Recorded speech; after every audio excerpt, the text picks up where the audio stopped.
Hello students. जैसे कि हमने रेस्पिरेटरी सिस्टम के बारे में स्टडी किया था, तो हमने स्टडी किया था कि रेस्पिरेशन हम कैसे करते हैं। नोज़ के थ्रू हम ऑक्सीजन जो है वो हमारे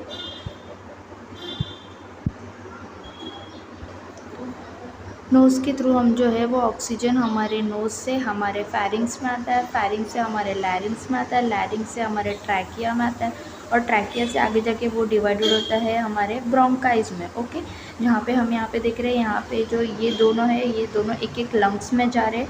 राइट वाला जो है वो राइट में जा रहा है, लेफ्ट वाला जो है वो लेफ्ट में जा रहा है। तो वो मेन प्राइमरी ब्रोंकाइज होते हैं, जो आगे जाके डिवाइड होते हैं सेकेंडरी ब्रोंकाइज में। ये जो आप देख रहे हो ये सेकेंडरी ब्रोंकाइज है, जो कि आगे जाके डिवाइड होते हैं हमारे टर्शरी ब्रोंकाइज में। ये है हमारे टर्शरी ब्रोंकाइज। नेक्स्ट, ये जो छोटे छोटे आप देख रहे हो ये होते हैं हमारे ब्रोंक्यूल्स, जो एल्वियोलाई से अटैच होते हैं। ओके, यहाँ तक आपको समझा। अभी एल्वियोलाई में ये हमारा ऑक्सीजन कैसे जाता है और वहाँ से CO2 हमारे बॉडी के बाहर कैसे, यही सेम प्रोसेस से कैसे बाहर आ रहा है। मीन्स O2 जो है वो अंदर जा रहा है और सेम प्रोसेस से CO2 जो है वो हमारे बॉडी के बाहर आ रहा है। तो अब हम उसके बारे में स्टडी करेंगे कि वो कैसे हो रहा है। ओके, ठीक है। तो ये हमारा जो है टर्शरी ब्रोंकाई था, हमने जो देखा था। ओके, इससे जो यहाँ से ये आ रही है हमारे ब्रोंक्यूल्स होते हैं। ठीक है, ये एल्वियोलाई से कैसे अटैच है? बाय एल्वियोलर डक्ट से। ये आप देख रहे हो एल्वियोलर डक्ट से ये एल्वियोलाई से अटैच है। ये हमारे एल्वियोलाइज है। ओके, एल्वियोलाई सैक, ये देखिए एल्वियोलाई सैक, जिसमें क्या प्रेजेंट होता है? एल्वियोलर पोर्स प्रेजेंट होता है। जब यहाँ से ऑक्सीजन अंदर आता है O2, तो ये कहाँ डिफ्यूज़ हो जाएगा? ये हमारे एल्वियोलर पोर्स में डिफ्यूज़ हो जाता है। ओके, जिससे क्या होता है, यहाँ पे एल्वियोलर पोर्स में क्या प्रेजेंट है? ऑक्सीजन प्रेजेंट है। अब हमने ये चीज़ पढ़ी है कि हमारे हार्ट से क्या होता है, डीऑक्सीजनेटेड ब्लड क्या होता है, हमारे लंग्स में आता है, ताकि वो प्योरीफाई हो, वहाँ पे गैसेस का एक्सचेंज हो और वहाँ से वो वापस से ऑक्सीजन लेके जाए। तो आने का रास्ता ये होता है, ये हमारा हार्ट होता है, जिससे हमारा क्या होता है, डीऑक्सीजनेटेड ब्लड जो है वो अंदर आ रहा है, अंदर आता है। ये हमारे एल्वियोलाई के आसपास होता है, ये हमारी एल्वियोलाई, जिसमें ये जो छोटे छोटे आप देख रहे हो ये क्या है? हमारे कैपिलरीज है। ओके, ये है हमारे कैपिलरीज छोटे छोटे। तो क्या होगा, जब यहाँ से CO2 अंदर आएगा तो यहाँ पे जो ऑक्सीजन प्रेजेंट है वो क्या होगा? एक्सचेंज हो जाएगा हमारा। ये ऑक्सीजन जो है, ये ब्लड वेसल्स जो आपको दिख रहे हैं रेड कलर के, ये ब्लड वेसल्स के थ्रू ये क्या करेंगे, हमारे बॉडी में वापस जाएंगे। मीन्स ये कौन सी है? ये oxygenated blood to pulmonary veins, ये हमारे हार्ट में वापस जाएंगे बाय पल्मोनरी वेन्स से। और यहाँ से जो CO2 आया है वो हमारे एल्वियोलाई में स्टोर हो जाएगा, जो एल्वियोलाई से वापस हमारे ब्रोंक्यूल्स के थ्रू से हमारे टर्शरी ब्रोंकाई, उसके थ्रू हमारे बॉडी के बाहर आ जाते हैं। ठीक है, तो ये ऐसे प्रोसेस होता है। हमारे एल्वियोलाई में जो गैसेस एक्सचेंज होती है वो ऐसे होती है। इसको हम थोड़ा और डिटेल में स्टडी करेंगे। तो आप ये देखिए कि यहाँ ये देखिए हमारा मेन ब्रोंक्यूल है, जिससे क्या आ रहा है? ऑक्सीजन आ रहा है। ओके, O2 आ रहा है। O2 कहाँ आ रहा है? हमारे एल्वियोलर सैक में आ रहा है। तो ये देखिए यहाँ से क्या आ रहा है? ये O2 आ रहा है, ये O2 आ रहा है हमारे एल्वियोलर सैक में। तो क्या होगा, यहाँ पे O2 जो है वो स्टोर्ड हो जाएंगे। ओके, O2 जो है वो ऐसे पोर्स में जो है हमारे, ये हमारे पोर्स में जो है एल्वियोलाई के, ये O2 स्टोर हो जाएंगे। ठीक है, और क्या होगा, जब यहाँ से बॉडी से कार्बन डाइऑक्साइड आ रहा है CO2, तो क्या होगा, ये CO2 जब यहाँ पे स्टोर होगा, तो क्या होगा, ये ऑक्सीजन जो है हमारे कैपिलरीज के हेल्प से हमारे ब्लड के वेसल से हमारे हार्ट के पास जाएगा, जिससे वो आयोर्टा से हमारे पूरे बॉडी में चला जाएगा, बॉडी के डिफरेंट ऑर्गन्स में। और यहाँ पे जो CO2 था, हमने जो देखा था ये वाला CO2, ये CO2 क्या करेगा, यहाँ से ये वेसल्स के हेल्प से, ये जो वेसल्स आपको दिख रहे हैं टाइनी कैपिलरी, इसके हेल्प से ये पल्मोनरी, इसके हेल्प से ये क्या करेगा, यहाँ से वापस हमारे ब्रोंकाई में जाएगा, ब्रोंकाई से ट्रैकिया में, ट्रैकिया से लैरिंग्स में, लैरिंग्स से फैरिंग्स में, फैरिंग्स से नोज से वो हमारे बॉडी के बाहर चला जाएगा। समझ में आया? CO2 और O2 कहाँ गया? हमारे हार्ट में गया, जिससे आयोटा की हेल्प से वो हमारे पूरे बॉडी में स्टोर हो रहा है, पूरे बॉडी में हमारे सर्कुलेट हो रहा है और डिफरेंट ऑर्गन्स को ऑक्सीजनेटेड ब्लड सप्लाई कर रहा है। ओके, अब हम इसको थोड़ा डिटेल में पढ़ते हैं। जैसे कि मैंने ये यहाँ पे स्ट्रक्चर बनाया है एल्वियोलाई के। ओके, ये एल्वियोलाई का स्ट्रक्चर है, ये जो आप देख रहे हो ठीक है। इसमें क्या होते हैं, हमारे डिफरेंट पोर्स प्रेजेंट है एल्वियोलाई के, यहाँ पे हमारे एल्वियोलाई के पोर्स प्रेजेंट होते हैं। ठीक है, जैसे ये सब आपने देखे, ये है एल्वियोलाई के पोर्स।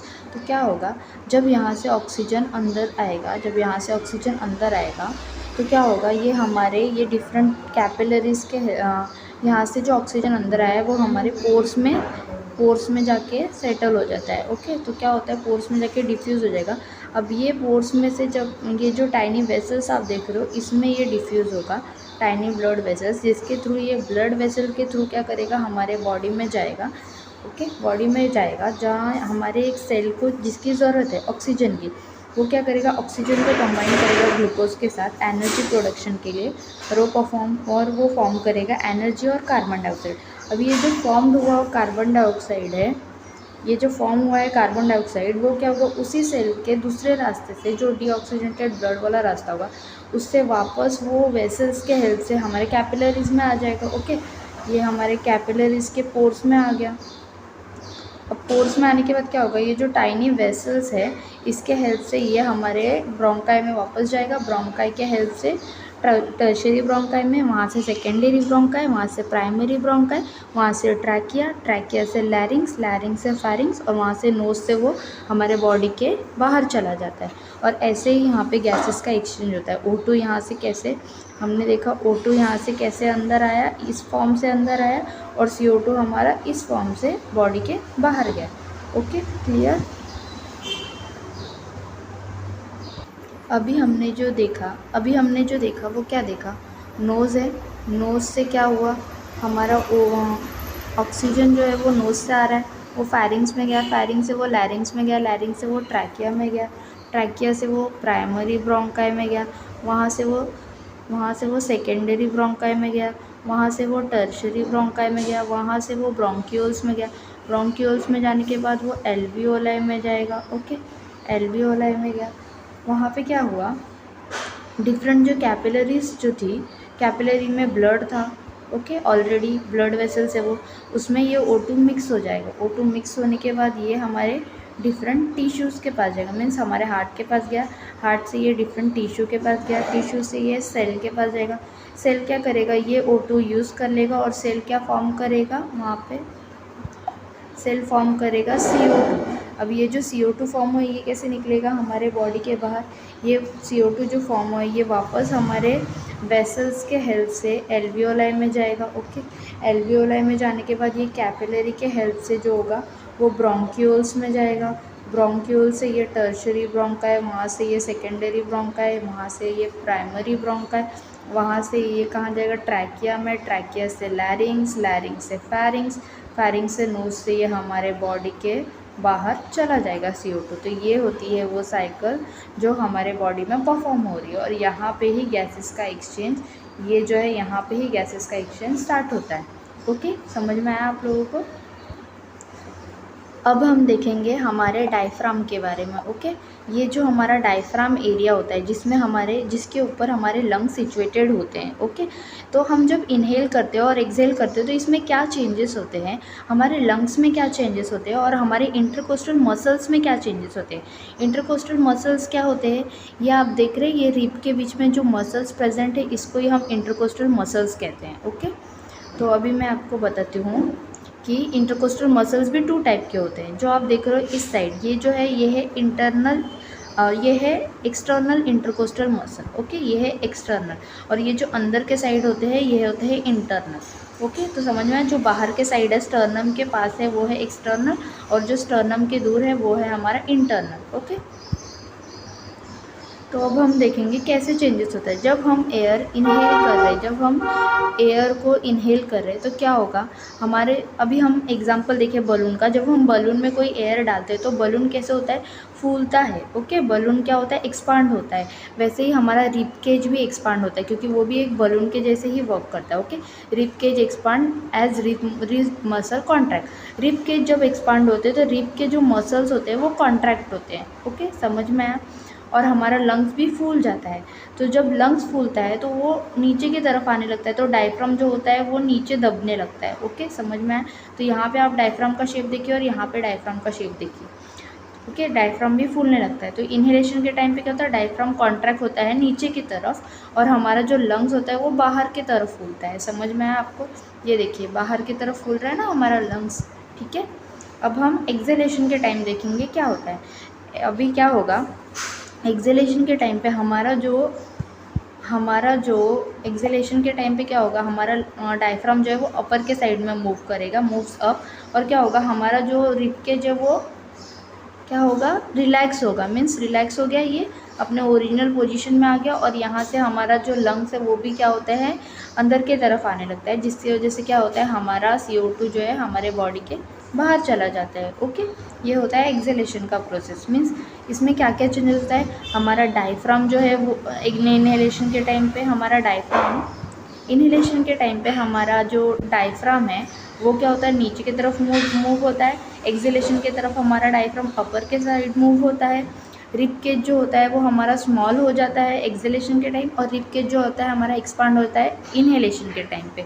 रिब मसल्स जो होते हैं वो इन्हेलेशन के टाइम पे कॉन्ट्रैक्ट होते हैं, और रिब मसल जो होते हैं वो एक्सहेलेशन के टाइम पे रिलैक्स होते हैं। एग्जाम्पल में हम बलून का एग्जाम्पल ले सकते हैं। जैसे बलून में एयर जाती है तो बलून कैसे, इतना होगा तो वो इतना हो जाता है, बट एक्सहेलेशन जब बलून में से एयर निकालना हो तो हम उसको प्रेस करेंगे तो बलून का साइज़ कम हो जाता है। जस्ट लाइक बलून, हमारा लंग्स भी एक बलून के जैसे कि वर्क करता है। ओके, अभी हम थोड़ा सा एक ओवरव्यू ले लेते हैं जो हमने चीज़ें देखी है। जैसे कि हमारे नेज़ल कैविटी में क्या क्या प्रेजेंट होते हैं, साइनसेस प्रेजेंट होते हैं। ओके, साइनसेस कौन से प्रेजेंट होते हैं, फ्रंटल साइनस जो हमारे आइज़ के अबव प्रेजेंट होता है, स्फिनॉइड साइनस जो हमारे ईयर के साइड प्रेजेंट होता है। ओके, और हमने यहाँ पे मैक्सिलरी साइनस और मैक्सिलरी साइनस और इथमॉइड साइनस के बारे में यहाँ पे स्टडी किया था। ओके, यहाँ से हम एयर इनहेल करते हैं नेज़ल कैविटी के थ्रू, वो हमारे फैरिंग्स में आते हैं, वहाँ से वो हमारे लैरिंग्स में आते हैं। ओके, अभी हम देखिए ये फैरिंग्स जो है अगर नोज से कनेक्टेड है तो वो नासोफैरिंग्स होता है, वो अगर हमारे ओरल कैविटी से कनेक्टेड है तो ओरोफैरिंग्स होता है, अगर वो लैरिंग से कनेक्टेड है तो वो हमारा लैरिंगोफैरिंग्स होता है। अब यहाँ से ये हमारे लैरिंग्स के हेल्प से हमारे ट्रैकिया में आता है। ट्रैकिया में ये जो आपको ऐसे ऐसे स्ट्रक्चर्स दिख रहे हैं, ये कार्टिलेज प्रेजेंट होते हैं हमारे ट्रैकिया में, ताकि ये जो हमारा ट्रैकिया है उसको कोलैप्स होने में ना दे। ओके, इसीलिए वो प्रेजेंट होते हैं। कार्टिलेज क्या होता है, हमारे बोन का सॉफ्टर फॉर्म्स होता है। ओके, जो हमारे ईयर में भी प्रेजेंट होता है।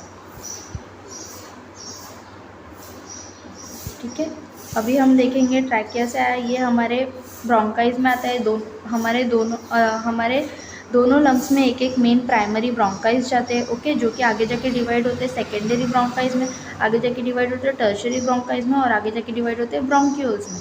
ब्रोंक्यूल्स जो है वो आगे जाके कनेक्टेड होते हैं एल्वियोलाई से by alveolar duct. Alveolar duct से वो कनेक्टेड होते हैं, और ये एल्वियोलर सैक होता है जिसमें एल्वियोलर पोर्स भी प्रेजेंट होता है। ठीक है, पोर्स में क्या होता है, जब हम ऑक्सीजन ले रहे हैं तो वो ऑक्सीजन क्या होगा, हमारे ब्रोंकाई के हेल्प से हमारे पोर्स में जाके सिचुएटेड होगा।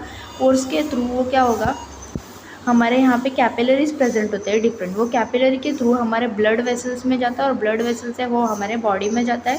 बॉडी उस ऑक्सीजन को यूज़ कर लेती है, मीन्स ब्लड में जो ऑक्सीजन आया ऑक्सीजनेटेड ब्लड को, और बॉडी क्या फॉर्म करती है, carbon dioxide means deoxygenated carbon dioxide. जब वो फॉर्म करती है तो वो ब्लड में जब मिक्स होता है तो वो डीऑक्सीजनेटेड ब्लड हो जाता है, वहाँ से डीऑक्सीजनेटेड ब्लड हो जाता है, जो कि क्या होता है, हमारे ये जो पल्मोनरी वेन है,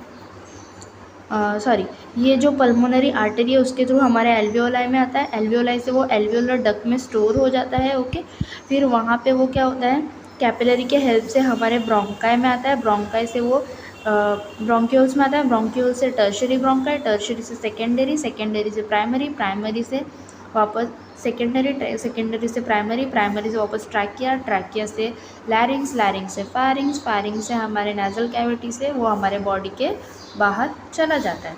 ठीक है, यही हमारा पूरा रेस्पिरेशन का चैप्टर था जिस पे हमने रेस्पिरेशन पढ़ा, हमारा रेस्पिरेशन कैसे होता है, हमारे गैसेस हमारे बॉडी तक कैसे पास आउट होते हैं, कार्बन डाइऑक्साइड कैसे, हमारा कार्बन डाइऑक्साइड और ऑक्सीजन का कैसे एक्सचेंज होता है हमारे बॉडी के अंदर, एल्वियोलाई कहाँ प्रेजेंट होते हैं, एल्वियोलाई कैसे फंक्शन करते हैं, एल्वियोलाई के ऊपर जो कैपिलरीज प्रेजेंट होती है उनका क्या काम होता है, और वो कैपिलरीज जो हमारे ब्लड वेसल से कनेक्टेड होकर हमारे बॉडी के डिफरेंट पार्ट्स में जाती है।